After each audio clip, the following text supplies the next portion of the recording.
మల్లికార్జున నగర్లో 50వ సంవత్సర దానవైబాబు సంబరం ఘనంగా జరిగింది. రాజమండ్రి మల్లికార్జున నగర్లో శ్రీ పోతులూరి వీరబ్రహ్మం గారి ఆలయం వద్ద 50వ సంవత్సరం శ్రీ దానవైబాబు సంబరం ఆలయ సిద్ధాంతి బ్రహ్మశ్రీ కోమండూరి కళ్యాణ వెంకటేశ్వర స్వామి ప్రారంభించారు. ఈ కార్యక్రమానికి ముఖ్య అతిథిగా నగర శాసనసభ్యులు ఆదిరెడ్డి శ్రీనివాస్ పాల్గొన్నారు.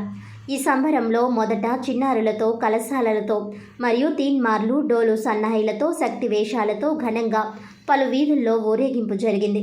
అనంతరం ఎమ్మెల్యే ఆదిరెడ్డి శ్రీనివాస్ను సత్కరించారు. గోల్డెన్ జూబ్లీ సందర్భంగా మాజీ కార్పొరేటర్ కంటిపూడి వెంకట పద్మావతి, కంటిపూడి శ్రీనివాస్, పాలవలస వీరభద్రం, జవ్వాది విజయలక్ష్మి, జవ్వాది మురళీకృష్ణను రాష్ట్ర విశ్వబ్రాహ్మణ సంఘం నాయకులు కోటి వెంకట్రావుతో ఆలయ కమిటీ తరపున సత్కారం చేసి జ్ఞాపికను అందజేశారు.